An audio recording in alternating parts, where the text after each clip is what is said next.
Já começo lendo esse comentário aqui, ó. Dá pra comemorar a vitória ou o VAR vai anular? É bom a gente saber, né? Porque vai que o Daronco faz assim, lá na casa dele faz assim, e aí anula a vitória do Corinthians.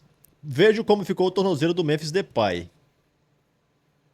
Tornozelo inchado, aquela pancada lá, acho que foi do Piton, né? E aí, cara, bora ver a repercussão disso aqui, ó. O campeonato, falando de arbitragem, Fica é ligado, até o ruim, final né? É do, chato. fica até o final do vídeo, tem bastante coisa pra te mostrar nesse vídeo aqui, cara. Vamos entender com mais calma quais foram os critérios, não só para o árbitro, mas para o VAR também, que chamou para rever o lance do Corinthians e nós tivemos aí no mínimo duas ou três lances. Poderia ter chamado também, a questão é o critério. Se vai para um lado, vai para o outro. É isso que a gente pede. Os próprios atletas dentro do campo, eles não se sentem assim, desprotegidos em relação aos critérios. Se tem um critério para um lado, tem para o outro. O Memphis está com um tornozelo desse tamanho, inchado, não sei nem se tem condições de viajar para o próximo jogo. Vamos avaliar amanhã com todo o departamento médico. Então, simplesmente é isso. Ganhamos o jogo, não é porque ganhou que está tudo certo. Então, analisar com mais calma, Esse entender quais aí, foram esse os aí. critérios e assim, outra situação Muito também, é bem. a terceira vez que ele expulsa o nosso treinador. Ramon não é um treinador que está o tempo inteiro gesticulando, é um treinador extremamente educado, que conversa com a arbitragem. Então, assim, um treinador que não respeita tanto, né, o trabalho da arbitragem, a gente também não vê esse critério. Um treinador que é extremamente elegante, claro, ele foi cobrado de uma forma respeitosa e mais uma vez ele foi expulso. Então a gente precisa rever com mais calma tudo o que aconteceu. Mas mais uma vez a gente volta aqui e pedir que tenha critério não só para uma equipe, mas para as duas equipes, para que o espetáculo não seja afetado. Essa é a nossa colocação em relação a tudo isso. É, gostei do posicionamento do Fabio Soldado. É o perfil dele, ele é mais tranquilão, não é aquele dirigente que vai chegar xingando todo mundo. Fica difícil o Corinthians reclamar de muita coisa também, quando quem comanda isso aí tudo, o Corinthians está apoiando. Então é difícil, é difícil. Mas tem que fazer barulho de alguma forma, pelo menos contra a arbitragem, pelo menos contra isso, tá? E aí, cara, o cara conseguiu, o Daronco é tão ruim, cara. Ele picota um jogo que não precisa ser picotado. Foi um jogo pegado, mais ou menos também, não foi isso tudo. O Daronco ele picota qualquer jogo de futebol, qualquer um que ele vai pitar, ele deixa o jogo muito chato. Ele para o jogo toda hora, ele dá muita faltinha. Conversa demais, muito VAR, ele usa muito VAR. Você, por exemplo, a gente fala do Klaus, mas o Klaus até usa pouco. Tem árbitros aí, aquele da final, ele usa pouco, eles tentam usar pouco o VAR, tentam não parar, atrapalhar muito o jogo. E ficaram procurando pelo em ovo o jogo todo, cara. E o cara conseguiu expulsar o Ramon Dias. Meu Deus. Bom, independente se vai anular o gol do Vasco ou não, do gol do Corinthians ou não, o Vasco, você vê alguns jogos do Vasco, o Vasco quando compete é um tipo de time, é um time diferente quando compete. Hoje o Vasco não, nem competir tá competindo, sabe? Isso é triste, porque o Vasco precisa competir para ser forte. Não estamos competindo, truta. O que passa para nós aqui é pouca vontade de jogar bola, pouca vontade de competir. E um time hoje em dia que não tem, que não compete, um time hoje em dia que não tem ambição, competitividade, o time passa a ser presa fácil para os outros, principalmente jogando fora de casa. O time precisa de competir, precisa ter intensidade. O que vocês pensam em relação ao que a CBF declarou sobre atleta pisar na bola, sobre provocação? Es complicado falar eso. Voy a tener que mentir y no gosto. Son cosas, son reglas que están y hay que cumplirlas. Si falo, va a ser problema, entonces te voy a tener que mentir, prefiero falarte la verdad, decir, mira, son reglas que tenemos que cumplir, pues nosotros no las compartimos, pero las respetamos, no tenemos, no podemos hacer nada. Son reglas que tienen que cumplir, que cuando vos estás del otro lado es chato, pero cuando vos estás de este lado y a veces las picardías del fútbol no se tendría que perder, no podemos hacer nada. ¿No? Memphis, o pandeiro é seu. Hoje ele pode. Hoje você pode esticar só até as 2 da manhã. Depois volta. O que fez na Neoquímica Arena deu show. Ele merece hoje. Merece. Memphis, o pandeiro é seu. E aí, meus amigos, é o seguinte, ó, o Ramon Dias está fora do clássico contra o Palmeiras, próximo jogo.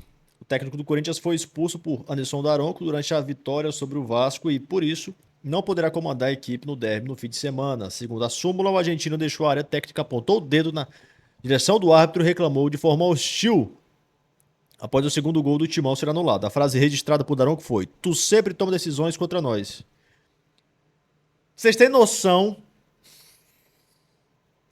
Cara, eu vi agora com vocês, junto com vocês aqui agora, o motivo que está na merda da súmula do Daronco.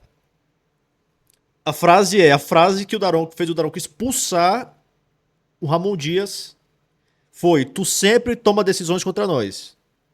Ele não xingou, não falou, vai lá na casa do Chapéu, tua mãe é não sei o quê. Meu irmão, ele foi expulso por falar uma frase normal que qualquer pessoa educada fala. Ó, essa narração tava melhor que a do Galvão Bueno. Bora ver aqui. Pro Ranieri. Tentando se mandar aqui o time do Corinthians no peito, aceitou Yuri pro gol! Gol!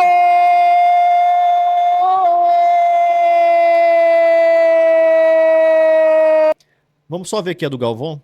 Ele fica gritando ali na lateral, contra-ataque do Corinthians, a tentativa de partida lá pela direita. Yuri Alberto saiu, tocou no Memphis. Olha o gol, olha o gol, olha o gol, olha o segundo. Bateu, pé direito, olha o gol, olha o gol, olha o gol. Gol!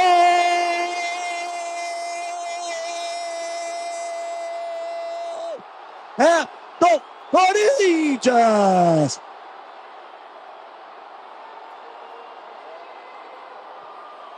E outro belíssimo gol do Corinthians, e outra vez Yuri Alberto com o Memphis Depay. Essa o Yuri Alberto partiu pela direita, tocou.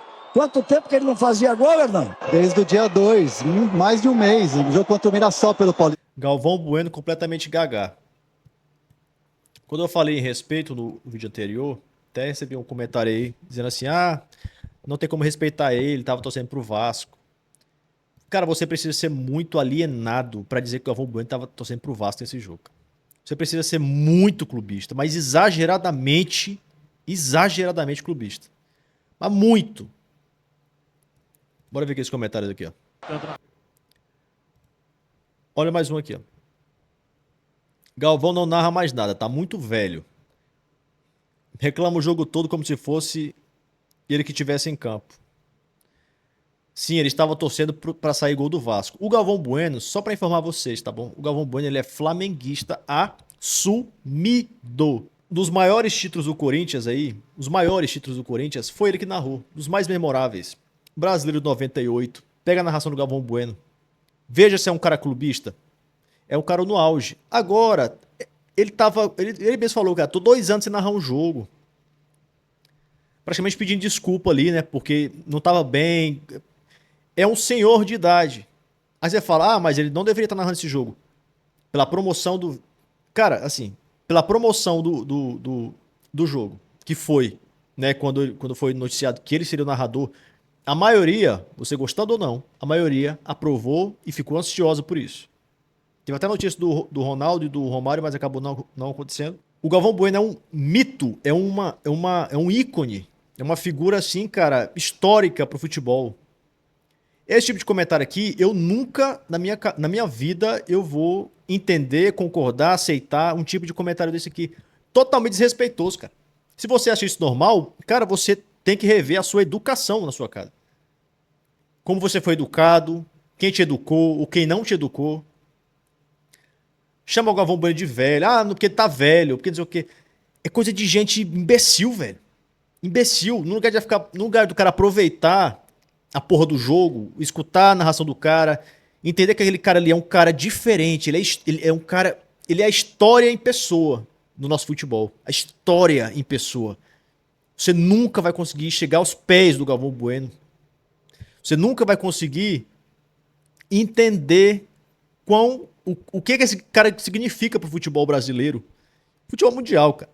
Nós no Copa do Mundo, Fórmula 1, luta, basquete, nós, tudo que tinha pela frente, ele deixava melhor. O jogo ele deixa melhor. Eu não gostava dele narrando o jogo da seleção brasileira porque ele é muito torcedor da seleção brasileira. Ele não tá errado. Ele não tá errado. Só que ele passava, na minha opinião, ele passava do ponto. Torcia demais, reclamava demais do árbitro. Ele é um cara, ele é assim, agitado, fala demais. Mas a gente tem que respeitar a história desse cara. Tá bom? Quando saiu o gol do Corinthians, do Memphis Depay, cara, a narração desse cara é surreal de boa, cara. É surreal de boa. Durante o jogo ele fala demais, critica demais, conversa demais. É verdade. Não foi sempre assim. O Galvão Bueno tá assim porque tá muito tempo parado e também é um senhor de idade. Tem gente que fala como se nunca fosse ficar velho. Eu tiro sarro, tiro onda aqui, falo, dou minhas opiniões, cara, mas uma coisa que eu sempre vou prezar na minha vida é o respeito ao próximo, principalmente os mais velhos e as pessoas que merecem respeito. Os que não merecem, tudo bem. Agora, os que merecem, com certeza vão ter meu respeito. E eu vou guardar mais uma vez esse dia na minha memória. Jogo de Brasileirão, em 2025, sendo narrado por Galvão Bueno. Corinthians e Vasco na Neoquímica Arena, lotada. Galvão Bueno narrando o Corinthians vencer por 3-0 o time do Vasco. Foi demais, cara. O resto, eu vou apagar da minha cabeça. Ele tá conversando demais, o quê? Agora, falar que o cara foi clubista, que tava torcendo pro Vasco, é coisa de gente alienada, sem raciocínio lógico na cabeça. Sem raciocínio.